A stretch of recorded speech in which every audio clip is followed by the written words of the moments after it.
दोस्तों, साल 2024 में धनतेरस कब है?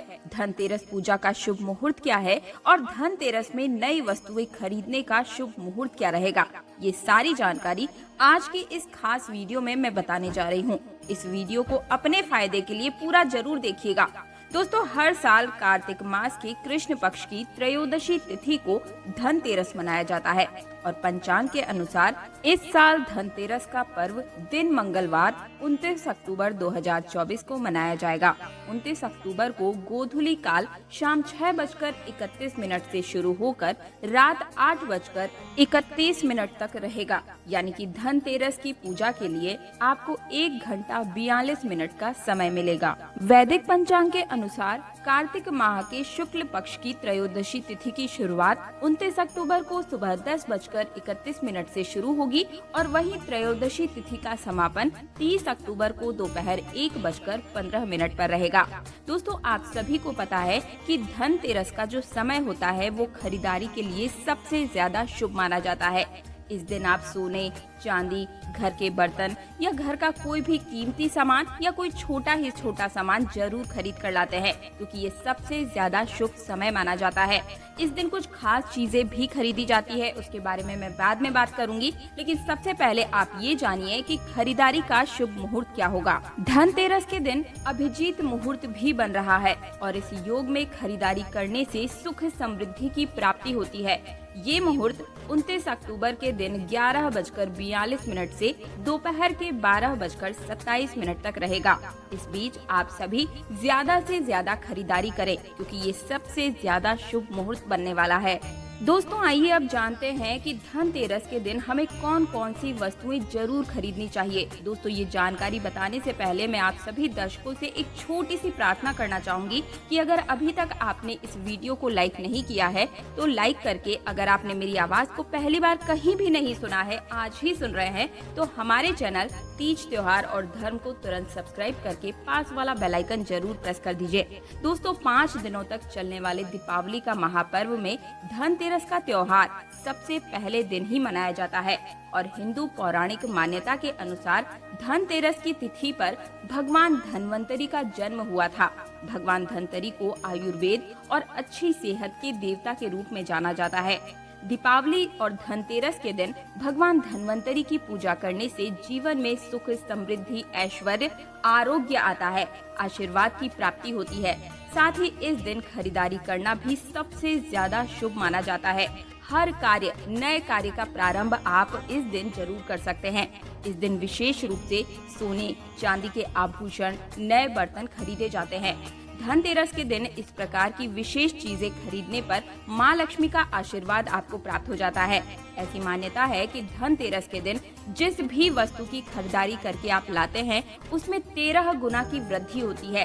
इसलिए आपको ध्यान रखना है कि कोई भी ऐसी चीज गलती से भी न खरीद कर लाएं जिससे आपके घर में अशुभ प्रभाव देखने को मिले। तो प्रिय भक्तगणों, आज की इस खास वीडियो में मैं आप सभी को 13 ऐसी चीजें बताऊंगी जिनमें से कोई भी एक न एक वस्तु तो आपको धनतेरस के दिन जरूर ही खरीदनी है। हमारे गुरुजी ने 13 वस्तुएं बताई हैं जो कि हर कोई खरीद सकता है। कोई भी अगर सामर्थ्यवान नहीं है किसी सोने चांदी की चीज को खरीदने में, तो कोई भी साधारण से साधारण मनुष्य भी इन 13 चीजों को खरीदकर माँ लक्ष्मी और कुबेर देव को प्रसन्न कर सकता है। धन्वंतरी भगवान की पूजा करने से घर में हमेशा धन धान्य, सुख, समृद्धि और वैभव का वास बना रहता है। धनतेरस के दिन जो लोग सोने चांदी या फिर आभूषण, सोना चांदी नहीं खरीद सकते, उनके लिए ऐसी कुछ विशेष चीजें जरूर हैं जो कि उन्हें खरीदनी चाहिए, और जो सोना चांदी खरीदते हैं उन्हें भी ये चीजें जरूर खरीदनी चाहिए। तो सबसे पहली जो वस्तु है वो है झाड़ू। धनतेरस के दिन झाड़ू खरीदना सबसे ज्यादा शुभ माना जाता है। झाड़ू को माँ लक्ष्मी का प्रतीक माना जाता है और ऐसी मान्यता है कि नई झाड़ू से धनतेरस के दिन पहले पूजा करके फिर उसका प्रयोग करने से घर की सारी नकारात्मक ऊर्जा दूर हो जाती है और घर में सुख समृद्धि का वास होता है। अगर हो सके तो सामर्थ्य के अनुसार धनतेरस के दिन एक झाड़ू को गुप्त दान भी जरूर करना चाहिए। इसे आप मंदिर में या किसी चौराहे पर या किसी ऐसी जगह पर जहां पर कोई जरूरतमंद हो, ऐसे व्यक्ति को झाड़ू उठाकर ले जाकर जरूर दान कीजिए। दूसरी वस्तु है साबुत धनिया। ध्यान से सुनिए दोस्तों, धनतेरस के दिन आप कुछ लेकर आएं या ना लाएं, लेकिन साबुत धनिया तो हर कोई इस दिन ला ही सकता है और लाना भी चाहिए। साबुत धनिया लाकर दीपावली के दिन उसे पूजा करने के बाद अपने ही घर में क्यारी में गमले में उन्हें डाल देना चाहिए। ऐसा करने से कहा जाता है कि आपके घर में जो भी धन है, पैसा रुपया है, उनमें बरकत होने लगती है। अगर आए दिन अनावश्यक रूप से आपके घर में बहुत ही ज्यादा खर्चे होते हैं तो उसमें रोक लग जाएगी। इस दिन आपको नमक भी जरूर खरीद कर लाना चाहिए। हो सके तो जो डेल वाला नमक होता है, ढेली वाला, वो आप खरीद कर ला सकते हैं तो बहुत अच्छा होगा। लेकिन आजकल के समय में ये मिलना पॉसिबल नहीं हो पाता है, तो आप साधारण नमक भी जरूर खरीद कर लेकर आए। और धनतेरस से लेकर दीपावली के अगले दिन गोवर्धन और भाई दूज तक आप इसी नमक का प्रयोग करें। और इन 5 दिनों तक लगातार आपको नमक का पोछा भी अपने घर में जरूर लगाना चाहिए। ऐसा करने से दरिद्रता दूर हो जाती है और घर में नकारात्मक ऊर्जा भी दूर हो जाती है। चौथी वस्तु बताने से पहले आप सभी से मेरी रिक्वेस्ट है कि कमेंट बॉक्स में आप अपना नाम, राशि और किस स्थान से आप इस वीडियो को देख रहे हैं वो लिखिए, ताकि राशि के अनुसार मैं आपको अलग से उपाय कमेंट में बता सकूं। तो चौथी वस्तु जो है वो है आपको घर में लानी चाहिए गोमती चक्र। जी हाँ दोस्तों, इस दिन अगर आप गोमती चक्र हो सके तो जरूर लेकर आइए। ये सौभाग्य, समृद्धि और वृद्धि का प्रतीक है। गोमती चक्र घर पर रखने से वास्तु दोष भी दूर हो जाता है और घर परिवार में किसी भी सदस्य में आत्मविश्वास की कभी कोई कमी नहीं होती है। धनतेरस के दिन गोमती चक्र लाकर उसके हाथ से पूजा करवाकर आप उसके बाद में इस गोमती चक्र को अपने मंदिर में या फिर धन रखने वाले स्थान पर रख देना चाहिए। ऐसा करने से आपके घर में कभी कलह कलेश नहीं होगा, पैसे रुपए संबंधी कभी कोई परेशानी आपको देखने को नहीं मिलेगी। आपका फिजूल खर्च बिल्कुल बंद हो जाएगा। 5वीं वस्तु है कौड़ियाँ। जी हाँ दोस्तों, आपको सफेद, भूरी, पीली, चितकबरी, ये जो कौड़ियाँ हैं आपको कहीं भी मिल जाएगी, लेकिन ये कौड़ियाँ आपको नहीं लानी है। आपको यहाँ पर सिर्फ और सिर्फ सफेद रंग की जो कौड़ी होती है या फिर पीले रंग की कौड़ियाँ ही अपने घर में लेकर आना है। हमारे शास्त्रों के अनुसार जिस घर में कौड़ियाँ होती है उस घर में हमेशा के लिए माँ लक्ष्मी का वास हो जाता है। जहाँ माँ लक्ष्मी होती है वहाँ पर हमेशा सुख समृद्धि बनी रहती है। तो आप इनको जरूर लेकर आइए, क्योंकि ये माँ लक्ष्मी को आकर्षित करते हैं। इसलिए इस दिन आपको 5, 7, 11 या 13 कौड़ियाँ जरूर लेकर आना चाहिए। धनतेरस की शाम को या फिर दीपावली की रात को इनकी पूजा करके रोली, अक्षत, कुमकुम अर्पित करें और फिर एक लाल कपड़े में बांधकर आपको अपने घर में जहाँ पर आप धन रखते हैं वहाँ पर रख देना चाहिए। हर साल आप इन्हीं पुरानी कौड़ियों की पूजा कर सकते हैं। इस साल आपको कौड़ियाँ खरीदने की आवश्यकता नहीं है, यदि आपने पहले से कौड़ियाँ खरीद रखी है। अगली चीज है श्री यंत्र। जी हाँ दोस्तों, श्री यंत्र को भी हमारे घर में जरूर स्थान देना चाहिए। श्री यंत्र खरीदते समय इस चीज का ध्यान रखें कि सभी चिन्ह उसमें सही से अंकित हो और जिस घर में श्री यंत्र की विधि विधान से पूजा होती है वहाँ पर हमेशा माँ लक्ष्मी का वास बना रहता है। श्री यंत्र की उत्पत्ति को लेकर धार्मिक पुराणों में उल्लेख मिलता है कि एक बार महालक्ष्मी जी प्रसन्न होकर पृथ्वी से वैकुंठ लोक चली गई थी। माता के रुष्ट हो जाने से धरती पर समस्याएं प्रकट हो गई। ब्राह्मण और महाजन बिना लक्ष्मी के निर्धन हो गए। तब ब्राह्मणों में श्रेष्ठ वशिष्ठ मुनि ने निश्चय किया कि मैं माँ लक्ष्मी को प्रसन्न कर एक बार फिर से पृथ्वी लोक पर वापस लेकर आऊंगा। जब मुनि वशिष्ठ वैकुंठ में जाकर माँ लक्ष्मी जी से मिले तो उन्हें पता चला कि माँ लक्ष्मी तो अप्रसन्न है और वो किसी भी स्थिति में पृथ्वी लोक पर वापस आने को तैयार ही नहीं है। तब वशिष्ठ जी ने वहीं पर बैठकर भगवान विष्णु की आराधना शुरू कर दी। नारायण ने प्रसन्न होकर वशिष्ठ मुनि को अपने दर्शन दिए। वशिष्ठ जी ने श्री हरि विष्णु से कहा कि हम पृथ्वी पर बिना लक्ष्मी के बहुत ही दुखी हैं। हमारे सारे आश्रम उजड़ गए हैं। धरती पर वैभव खत्म होने वाला है। ये सुनकर भगवान विष्णु ने वशिष्ठ मुनि को साथ में लेकर माँ लक्ष्मी जी के पास गए और उन्हें मनाने की कोशिश करने लगे, लेकिन फिर भी माँ लक्ष्मी जी नहीं मानी। तब उन्होंने कहा कि मैं किसी भी स्थिति में पृथ्वी पर वापस जाने को तैयार नहीं हूँ। जब चारों दिशाओं में माँ लक्ष्मी जी की पृथ्वी पर वापस न आने की बात फैल गई, तब देवताओं में गुरु बृहस्पति जी ने युक्ति सुझाई। उन्होंने कहा कि श्री यंत्र की साधना ही एकमात्र ऐसा उपाय बचा है जिससे माँ लक्ष्मी जी को धरती पर आना ही पड़ेगा। गुरु बृहस्पति जी के निर्देश से श्री हरि ने धातु पर श्री यंत्र का निर्माण किया और उसे मंत्र सिद्ध प्राण प्रतिष्ठा युक्त करके दीपावली के 2 दिन पूर्व यानी कि धन त्रयोदशी तिथि को श्री यंत्र पर स्थापित करके विधि विधान से उसका पूजन किया। पूजन समाप्त होते होते माँ लक्ष्मी जी को वहाँ पर आना ही पड़ा और वे बोली कि मैं किसी भी स्थिति में यहाँ आने के लिए तैयार नहीं थी। यह मेरा प्रण था, परंतु बृहस्पति जी की युक्ति से मुझे यहाँ आना पड़ा। श्री यंत्र मेरा आधार है और इसी में मेरी आत्मा बसती है। यही कारण है कि धनतेरस के दिन श्री यंत्र खरीदना चाहिए और अपने घर में स्थापित करना चाहिए। 7वीं चीज है 7 मुखी रुद्राक्ष या फिर 7 मुखी रुद्राक्ष की माला। इस दिन आपको जरूर अपने घर में खरीद कर लानी चाहिए। अगर आप 7 मुखी रुद्राक्ष से अगर शिव जी का पूजन करते हैं, विधि विधान से पूजा करते हैं या फिर उस माला से आप किसी भी मंत्र का जाप करते हैं तो आप अपनी मनवांछित इच्छा को पूर्ण कर सकते हैं। धनतेरस के दिन आपको 7 मुखी जो रुद्राक्ष है वो जरूर खरीद कर लाना चाहिए। धनतेरस की शाम को आप 13 दीपक घर के अंदर या फिर 13 दीपक घर के बाहर भी जरूर जलाएं। ऐसा करने से माँ लक्ष्मी का आशीर्वाद प्राप्त होता है। और धनतेरस के दिन 8वीं जो वस्तु है वो आपको लानी है मिट्टी के दीपक, जो कि आपको जरूर खरीद कर लेकर आने चाहिए। मिट्टी के दीपक आप अपनी सामर्थ्य के अनुसार खरीद सकते हैं। इस दिन आपको माँ लक्ष्मी की और गणेश जी की प्रतिमा या मूर्ति भी जरूर खरीद कर लानी चाहिए। हो सके तो मिट्टी की खरीद कर लाएं, ये सबसे ज्यादा शुभ होता है। लेकिन यदि आप मिट्टी की मूर्ति ना ला पाए तो धातु की मूर्ति भी आप ला सकते हैं। आप चाहे तो चांदी या सोने या पीतल की मूर्ति भी खरीद कर ला सकते हैं। धनतेरस के दिन खरीदी गई मूर्ति का पूजन आपको दीपावली की शाम को करना चाहिए। मूर्ति खरीदते समय एक बात का ध्यान रखना है कि आपको हमेशा बैठी हुई मुद्रा में ही माँ लक्ष्मी और गणेश जी की प्रतिमा को लेना है। खड़ी हुई अवस्था में बिल्कुल भी न लें, वह उग्र स्वभाव की ओर चंचल मानी जाती है। अगर आप खड़ी मुद्रा वाली मूर्तियाँ लेकर आते हैं तो ऐसे घर में धन का अभाव हमेशा बना रहता है। गणेश जी की मूर्ति खरीदते समय ध्यान रखें कि उनकी जो सूंड है वो बाईं तरफ मुड़ी हुई होनी चाहिए। उनका वाहन जो मूसक है वो मूर्ति में जरूर बना होना चाहिए। भगवान गणेश के हाथ में लड्डू या मोदक अवश्य होना चाहिए। माँ लक्ष्मी की मूर्ति में कमल का फूल विराजित हो ऐसा होना चाहिए। उनके हाथ में सिक्के हो या फिर सिक्के गिरते हुए अवस्था में अवश्य होने चाहिए। ऐसी मूर्तियां घर में लाना सबसे ज्यादा शुभ माना जाता है।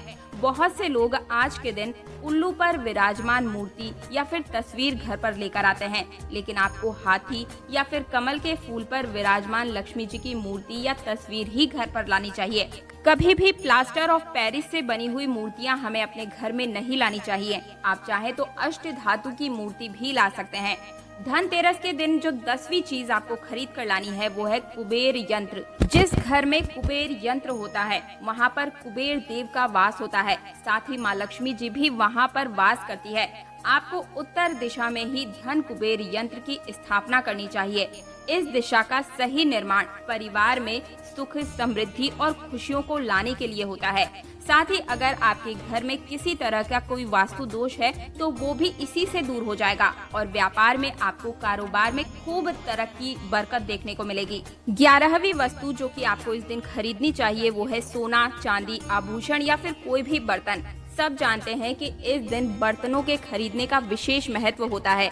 आपको अपने सामर्थ्य के अनुसार इस दिन जरूर ही खरीदने चाहिए। अगर आप कुछ नहीं ले सकते तो एक सिंपल सी चम्मच ही खरीद कर जरूर अपने घर खरीद कर लाएं। इस दिन पुराने बर्तनों को बेचकर नए बर्तन खरीदने का भी विशेष महत्व होता है। आप टूटे फूटे बर्तनों को बदलकर नए बर्तन खरीद सकते हैं।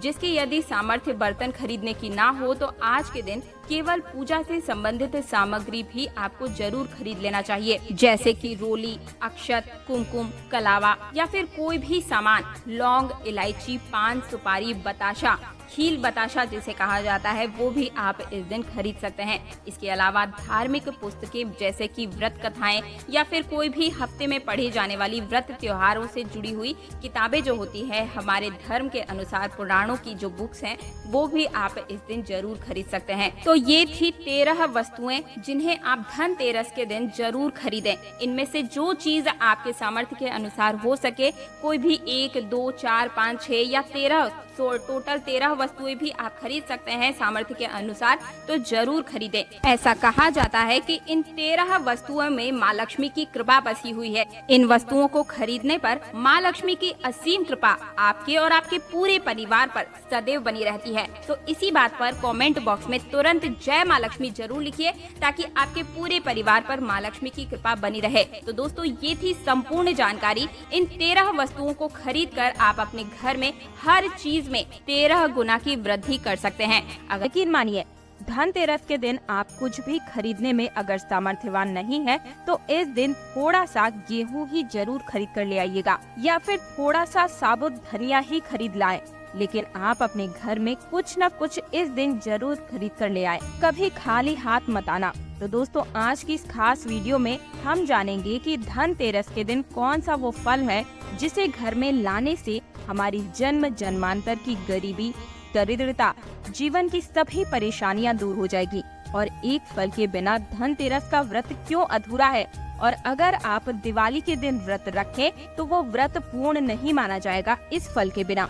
साथ ही साथ माँ लक्ष्मी प्रसन्न भी नहीं होती है। तो प्रिय भक्तगणों, धनतेरस के दिन कौन सी सामग्री खरीदने से क्या लाभ होते हैं और कौन से फल हैं जिन्हें आपको इस दिन जरूर खरीदना चाहिए, जिस फल को धनतेरस के दिन लाए बिना हमारी गरीबी जड़ से समाप्त नहीं होगी, और अगर इस फल को ले आते हैं तो जन्म जन्मांतर की गरीबी दूर हो जाएगी। सारी चीजें आज की इस खास वीडियो में आराम से बहुत ही अच्छे से समझाऊंगी। तो वीडियो को बीच में छोड़कर बिल्कुल भी मत जाइएगा, क्योंकि कहा जाता है कि जो अधूरा ज्ञान होता है वो बहुत ही खतरनाक साबित होता है, और ज्ञानी व्यक्ति हमेशा ज्ञान को ग्रहण करता है, वीडियो को ध्यान से सुनता है, क्योंकि उसे ज्ञान है कि ये ज्ञान आज नहीं तो कल कभी न कभी आगे चलकर काम जरूर आएगा। लेकिन ज्ञान हमेशा काम जरूर आता है। तो प्रिय भक्तगणों, ये गुप्त जानकारी देने से पहले आप सभी से मेरा निवेदन है कि आप हमारे चैनल तीज त्योहार और धर्म को तुरंत सब्सक्राइब करके पास वाला बेल आइकन प्रेस करने के बाद कमेंट बॉक्स में अपना नाम, राशि, डेट ऑफ बर्थ और स्थान जरूर लिखें, क्योंकि राशि के अनुसार जो उपाय बनते पड़ते हैं वो मैं हमेशा से कमेंट बॉक्स में ही बताती हूँ, और आपका सब्सक्राइब करना हमारी मेहनत को सार्थक बनाता है। तो सभी लोग इन चीजों को ध्यान से कहीं पर नोट कर लीजिए। कुछ चीजें जो है इनमें गुप्त चीजें भी होने वाली है। इसमें सबसे पहले जो चीज आती है वो है झाड़ू। झाड़ू का संबंध सीधे रूप से माँ लक्ष्मी से माना जाता है, क्योंकि माँ लक्ष्मी गरीबी को मिटाने का कार्य करती है, और झाड़ू से आप अपने घर का कचरा बाहर करते हैं।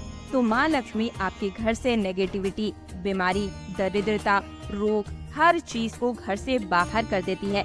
इसलिए झाड़ू को माँ लक्ष्मी का दर्जा दिया गया है। तो धनतेरस के दिन कई सारे लोग माँ लक्ष्मी को प्रसन्न करने के लिए अपने घर में झाड़ू खरीद कर लाते हैं। घर में झाड़ू खरीद कर लाना धनतेरस या दीपावली के दिन सबसे ज्यादा शुभ माना जाता है। कई लोग तो झाड़ू की परंपरागत रूप से पूजा भी करते हैं। जी हाँ दोस्तों, आपको कौन सा झाड़ू का चुनाव करना चाहिए, क्या ये बात आपको पता है? फूल वाला झाड़ू ले सकते हैं या फिर प्लास्टिक युक्त झाड़ू लेना चाहिए। तो याद रखें, कभी भी प्लास्टिक युक्त झाड़ू नहीं लेना चाहिए, क्योंकि ये शुभ नहीं होता है और ये लाभ भी आपको नहीं देता। वहीं आपको ये राहु का स्वरूप भी होता है। तो हमेशा ध्यान रखें कि झाड़ू आपको हमेशा फूल वाला ही लेना चाहिए। उठे हुए झाड़ू को ही आपको खरीदना चाहिए। आपको बाजार में ये आसानी से मिल जाएगा। और अब मैं आपको एक गुप्त चीज बताती हूँ। अगर आप झाड़ू के बीच में अगर 5 कौड़ियों को बांध देते हैं छुपा करके और उससे झाड़ू लगाते हैं, तो ये और भी ज्यादा शुभदायक होता है, क्योंकि ऐसे में वो झाड़ू कभी भी माँ लक्ष्मी को आपके घर से बाहर नहीं जाने देता। क्योंकि आप सभी को पता है कि माँ लक्ष्मी का स्वभाव बहुत ही चंचल होता है। वो कभी भी किसी एक घर में नहीं टिकती है। तो ये जो कौड़ियाँ हैं वो हमेशा माँ लक्ष्मी को खींचकर बांधकर आपके घर में रखने का कार्य करता है। एक चीज ध्यान रखिएगा कि झाड़ू को आपको हमेशा अपने घर के उत्तर दिशा में छुपा कर ही रखना है। जब तक कि ये झाड़ू आपके घर में उत्तर दिशा में छिप कर रहेगा, लोगों की नजर से बचा रहेगा, आपके घर में हमेशा सकारात्मक ऊर्जा बनी रहेगी। घर में कभी भी अन्न धन की कोई कमी नहीं होगी। लोग बहुत ही मूर्ख होते हैं, केवल एक ही दिन में केवल एक दिवाली और धनतेरस के दिन झाड़ू की पूजा करते हैं और उसके बाद उस झाड़ू को यहाँ तहाँ फेंकना शुरू कर देते हैं, पैर लगाते हैं, जो कि सबसे ज्यादा गलत चीज है। झाड़ू से कभी भी विशिष्ट चीजें साफ नहीं करनी चाहिए, क्योंकि ये माँ लक्ष्मी का स्वरूप मानी जाती है। ऐसा करने से माँ लक्ष्मी रुष्ट हो जाती है और आपके घर से कहीं और चली जाती है। अब मैं आपको दूसरी वस्तु बताती हूँ। दोस्तों, जैसा कि आप सभी को पता है कि धनतेरस के दिन लोग सोने चांदी के सिक्के जरूर खरीदते हैं और ये शीतलता युक्त धातु भी मानी जाती है। चांदी की धातु माता पार्वती से उत्पन्न होती है और सोने की धातु माँ लक्ष्मी से उत्पन्न होती है। जिस घर में ये सिक्के होते हैं उस घर में कभी भी अन्न और धन के भंडार खाली नहीं होते हैं। शत्रु भी ऐसे घर का बाल भी बाका नहीं कर पाते हैं। दोस्तों, चांदी और सोने के सिक्के आप अपने सामर्थ्य के अनुसार घर में जरूर धनतेरस के दिन या फिर दिवाली के दिन खरीद कर ला सकते हैं। इसके बाद दोस्तों, जड़ी बूटी। जी हाँ दोस्तों, ध्यान से सुनिए। धनतेरस या दिवाली वाले दिन आपको खरीद कर जरूर लानी है ये जड़ी बूटी जो मैं अब आपको बताने जा रही हूँ। अगर आप धनतेरस या दीपावली के दिन जड़ी बूटी खरीद कर लाते हैं तो इसे धनवंतरी महाराज जो है वो प्रसन्न हो जाते हैं। दोस्तों, कहा जाता है ना कि स्वास्थ्य से बड़ा कोई धन नहीं। अगर आपका स्वास्थ्य ठीक नहीं तो आप कितने भी रुपए पैसे के मालिक क्यों न बन जाए, आपके लिए वो धन फूल मात्र ही होगा। तो धनतेरस के दिन ये जड़ी बूटी आपको जरूर खरीद कर लानी है। इसकी वजह से आपके घर परिवार में कभी कोई रोग दोष नहीं आ पाएगा। हर तरीके से ये आपको बचा कर रखने का कार्य करेगा। भगवान धनवंतरी जिस घर में प्रसन्न हो उस घर में हमेशा वास करते हैं और बीमारी उस घर में प्रवेश नहीं कर पाती है। भगवान धनवंतरी भगवान विष्णु के ही अवतार माने जाते हैं। तो इस जड़ी बूटी को, चाहे आप जड़ी बूटी कहें या फिर कोई फल कहें, जो मैं आपको बताने जा रही हूँ, इसे जरूर खरीद कर लाइएगा। ये फल आपकी साक्षात गरीबी, 7 पुश्तों की गरीबी, घर का कलेश, द्वेष, रोग, हर चीज को आपके घर से दूर भगाने की ताकत रखता है, क्योंकि इस फल के अंदर साक्षात माँ लक्ष्मी का वास माना जाता है। ये फल आपको अपने घरों के आसपास में या फिर खेत खलियानों के आसपास में बहुत ही आसानी से मिल जाएगा और इस फल का नाम है गूलर का फल। जी हाँ दोस्तों, ये कोई साधारण फल नहीं। वीडियो को छोड़कर जाने की गलती बिल्कुल भी मत कीजिएगा दोस्तों। गूलर के फल से आप आराम से इसी दिन करोड़पति बन जाएंगे। वो तरीका आज मैं आपको बताने वाली हूँ। ये कोई हवाई बात नहीं, शास्त्रों द्वारा प्रमाणित जानकारी बताऊंगी। भगवान नरसिंह ने गूलर को ये भी आशीर्वाद और वरदान दिया कि हे वृक्षराज, आपके आसपास में अगर अमृत सैया को अर्थात मरे हुए व्यक्ति को शव यात्रा को ले जाया जाएगा तो उस शव यात्रा को ले जाते समय जो व्यक्ति पुण्य कर रहे होंगे उनके पुण्य आपके ऊपर में आ जाएंगे और आप उन पुण्यों को ग्रहण कर सकेंगे। और गूलर के वृक्ष को ये भी वरदान दिया कि आप जो भी दूसरे व्यक्तियों के दुख मिटाना चाहे उनको मिटाने में सामर्थ्यवान होंगे। इसलिए हे वृक्षराज, अगर आपके फल को कोई भी खाएगा, धनतेरस के दिन या फिर दीपावली के दिन अपने मुंह में रख लेता है, शुभ मुहूर्त में खाएगा, तो उसके घर में कभी भी गरीबी नहीं आएगी। साथ ही साथ गूलर के वृक्ष को ये भी भगवान नरसिंह ने आशीर्वाद दिया कि आपके फल को खाने से लोग हमेशा जवान रहेंगे, स्वस्थ रहेंगे, दीर्घायु को प्राप्त करेंगे। इसलिए प्रिय भक्तगणों, गूलर का फल आप जो है धनतेरस या दीपावली के दिन जरूर लेकर आना। गूलर के फल को हमेशा 5 की संख्या में ही लाना चाहिए। और अब इसे अपने घर में लाने की विधि भी सुनिए, क्योंकि इसे आपको इसी तरह तोड़कर नहीं लाना है। इसकी एक विधि है, बहुत ही साधारण और छोटी सी विधि। अब मैं आपको उसे बताने जा रही हूँ, लेकिन एक बार फिर से मैं आपको याद दिला दूं कि कमेंट बॉक्स में अगर आपने अभी तक अपना नाम, राशि, डेट ऑफ बर्थ नहीं लिखी है तो तुरंत लिखिए। उसी के साथ कमेंट बॉक्स में जय नरसिंह देव, जय माँ लक्ष्मी जरूर लिखिए। अगर आप मेरी आवाज को पहली बार सुन रहे हैं तो वीडियो को लाइक करके हमारे चैनल तीज त्योहार और धर्म को तुरंत सब्सक्राइब करके पास वाला बेल आइकन जरूर प्रेस कर दीजिएगा दोस्तों। आपका एक छोटा सा सब्सक्राइब हमारे मनोबल को बढ़ाता है और हमें दर्शाता है कि आपको हमारी मेहनत पसंद आ रही है। और अब विधि को ध्यान से श्रवण कीजिए। दोस्तों देखिए, जैसा मैंने आपको बताया कि इस वृक्ष के अंदर भगवान विष्णु साक्षात रूप से विराजमान रहते हैं। तो इस फल को आपको किस तरीके से लाना है? सबसे पहले आपको एक लोटा जल लेकर और एक लाल रंग का कपड़ा लेकर इस वृक्ष के पास चले जाना है। उसके पास सबसे पहले में आपको एक लोटा जल इस वृक्ष की जड़ में समर्पित करना है और इस वृक्ष से प्रार्थना करें कि हे वृक्षराज, हे माँ लक्ष्मी, हे नरसिंह महाराज, मैं गूलर के फल को ले जाने आया हूँ, मुझे अनुमति दें। और आपसे अनुमति मांगता हूँ या मांगती हूँ। इसके बाद इसके 5 फलों को लाल रंग के कपड़े में बांध करके चुपके से इसे अपने घर में लेकर आना है। ध्यान रहे कि इस कार्य को करते समय कोई भी आपको न देखे। धनतेरस और दिवाली पर ये काम आपको जरूर करना है। धनतेरस और दिवाली के दिन इन दोनों में से किसी भी दिन आप इस फल को ला करके इसकी पूजा करें और इसके बाद इस फल को आपको अपने घर के तिजोरी में पूरे 1 साल के लिए आपको इस फल को रख देना है। अपने घर के तिजोरी में रखिएगा। इसके बाद दोस्तों आपको क्या करना है, जैसा कि पुनः दूसरे साल आपको धनतेरस जब दूसरे साल आएगा, इस फल को नदी में आपको विसर्जित कर देना है।